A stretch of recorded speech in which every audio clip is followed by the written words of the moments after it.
வணக்கம். Moral of the story, கடவுள் பக்தி பற்றி ஒரு கதைங்க. ஓகே, சரி. நம்மால் சிறந்த பக்திமான். ஓகே, கடவுள் மேலே மிகுந்த பற்று உள்ளவர், எந்த வித இதுவும் செய்யாதவர். ஓகே, ஆனால் கொஞ்சம் இதுவும் வச்சுக்கலாம், மெச்சூரிட்டி வரல. பக்தி இருந்தும் கொஞ்சம் மெச்சூரிட்டி வரல.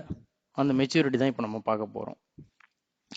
ஓகே, அவர் வீடு ஒரு ஆத்தங்கரை ஓரமாக இருக்குது. ஆத்தங்கரை ஓரமாக ஒரு விவசாயம் சார்ந்த ஒரு தொழில் பண்ணிகிட்ருக்காரு. ஆத்தங்கரை ஓரமாக விவசாய நிலத்தை ஒட்டி அவர் வீடு இருக்குது.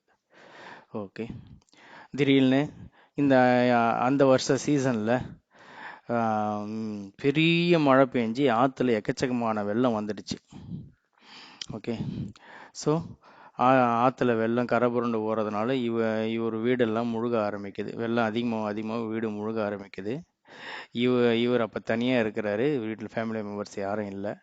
ஸோ என்ன பண்ணுறாரு, தப்பான வீட்டோட கூரை மேலே ஏறி உக்காந்துக்கிட்டாரு. ஓகே, அப்படியே இப்போ வந்து இந்த கூரை மட்டும்தான் சர்வேயாக இருக்குது. வீடே முழுகி போயிருக்கு, வெள்ளம் போயிட்டுருக்கு. ஒன்றும் புரியல. மீண்டும் வெள்ளம் கொஞ்சமாக இன்க்ரீஸ் ஆகிறதுக்கான அறிகுறியும் தெரியுது. ஸோ இந்த நேரத்தில் அவர் கடவுளை வேண்ட ஆரம்பிக்கிறாரு. கடவுளே வந்து என்னை காப்பாத்துன்னு. சரி, முதல்ல அந்த பக்கம் ஒரு மீனவன் வந்தான். வந்து, ஐயா சீக்கிரம் வா, நான் என் முதுகில் ஏறிங்க, நான் விறுவிறுன்னு அடித்து இன்னும் கொஞ்சம் தள்ளி எடுத்து விட்டுடுறேன் அப்படின்னு சொன்னான். கரை தான் வெள்ளம், ஆற்றை இப்படி தள்ளி போக ஆற்றோட இது குறையும்ல, நீர்மட்டத்தோட அளவு குறையும், நான் கூட்டு போய் விட்டுறேன் அப்படின்னு. நோண்ணா, இல்லைப்பா எனக்கு கடவுள் வந்து காப்பாற்றுவாருண்ணா. சரி, நான் போயிட்டான். அடுத்து ஒரு துடுப்பு படகுல ஒருத்தர் வந்தாரு. வாப்பா சீக்கிரம் ஏறு, வா உன்னை எத்துமே விட்டுறேன், வா உன்னை காப்பாத்துறேன், வா அப்படின்னு கூப்பிட்றாரு. அவர் இல்லை என்னை கடவுள் வந்து காப்பாற்றுவாரு அப்படின்னு சொன்னான். போச்சா. அடுத்தது ஒரு மோட்டார் போட் வருது. இன்னும் சேஃப், துடுப்பு படகாத இதுவாயிடுன்றதுக்கு, முழுகிறதுக்கு வாய்ப்பு. வாப்பா சீக்கிரம், கமான் வா ஏறுன்றாங்க. இல்லை கடவுள் வந்து என்ன காப்பாற்றுவாரு அப்படின்றான். ஆச்சு. இப்போ ஏறக்குறைய கூரைக்கு பாதிக்கு மேலே தண்ணி வந்துடுச்சு. இன்னும் கொஞ்சம் தான் இருக்குது சர்வைவல். ஆனால் அவன் கடவுளை வேண்டதை நிறுத்தவே இல்லை. கடவுளே காப்பாற்று, கடவுளே என்னை காப்பாற்றுன்றானே தவிர வந்தவங்களெல்லாம் துரத்திக்கிட்டே இருக்கான். ஓகே, லாஸ்ட் அண்ட் ஃபைனல் இன்னும் கொஞ்ச நேரத்தில் அந்த கூரையும் முழுக போகுது. காற்றாற்று வெள்ளத்தில் அவன் அடிச்சுட்டு போகிறது உறுதி. திருதுப்புன்னு வானத்துலேருந்து தப்பான்னு சவுண்டு. என்னன்னு எட்டி பார்த்தா கயிறு ஏணியை கீழே கொட்டி, ஏறு சீக்கிரம் அந்த ஏணியை புடி அப்படின்னு மேலேருந்து கத்துறாங்க. அப்போ நம்ம ஆளு கடவுள் வந்து காப்பாற்றுவாரு அப்படின்னோடனே அவன் எவ்வளோ நேரம் கெஞ்சுவான். அவன் அதுக்காக கீழே குதிச்சு அவனை தூக்க முடியும்? ப்ராக்டிக்கலாக அது செய்ய முடியாது. போயா அப்படின்ட்டு அவன் போயிட்டான்.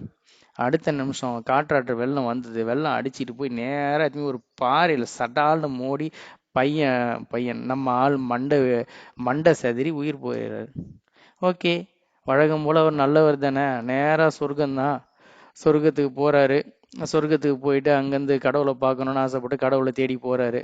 கடவுள் அங்கே இருந்தார். கடவுள் இந்த முறை ரொம்ப கோபமாக இருந்தார். ஓகேங்களா?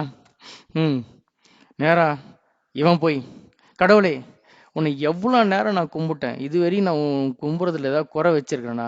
என் உயிர் போகிற கடைசி மூச்சு வரையும் நான் கும்பிட்டனே, என்னை வந்து நீ காப்பாத்தினியா அப்படின்னு இவன் கத்துனான். கடவுளே ஏற்கனவே கோபமாக இருக்காரு இவன் மேலே. அவரு, ஏண்டா முதல்ல நான் மீனவனாக வந்தேன், ரிஜெக்ட் பண்ணேன். சரி, அவன் ஒரு வேளை பாதி வழியில் உன்னை தள்ளி விட்டுட்டான், என்னன்னு நீ பயப்படுறன்னு சொல்லிட்டு துடுப்பு படகை கொண்டு வந்தேன். ஓகே, துடுப்பு படகுல நீ ஏற மாட்டேன்னு சொன்னேன். சரி, அந்த படகு கவுந்துரும் அப்படின்னு நீ பயப்படுறியோன்ட்டு அடுத்து நான் மோட்டார் போட்டை கொண்டு வந்தேன். அது சேஃபு, அது கவிழறதுக்கு வாய்ப்புகள் கம்மி. அதுலேயும் நீ ஏற மாட்டேன்னு சொன்னேன்.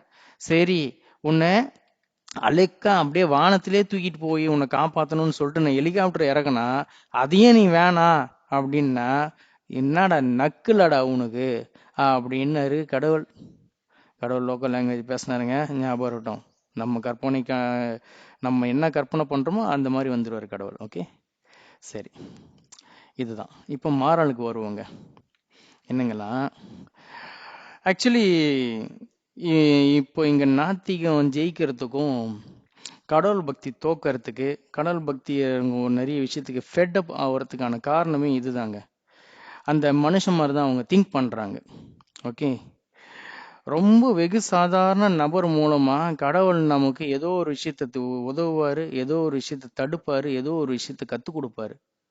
மூணுமே அந்த நபரோட பர்சனல் திங்ஸை பார்த்துட்டு இம்மீடியட்டா நீ என்னடா சொல்றது, நீ ஏன்டா எனக்கு ஹெல்ப் பண்றது, அப்படி நீ ஏன்டா என்னை தடுக்க நீ யார்றா அப்படின்றோம்.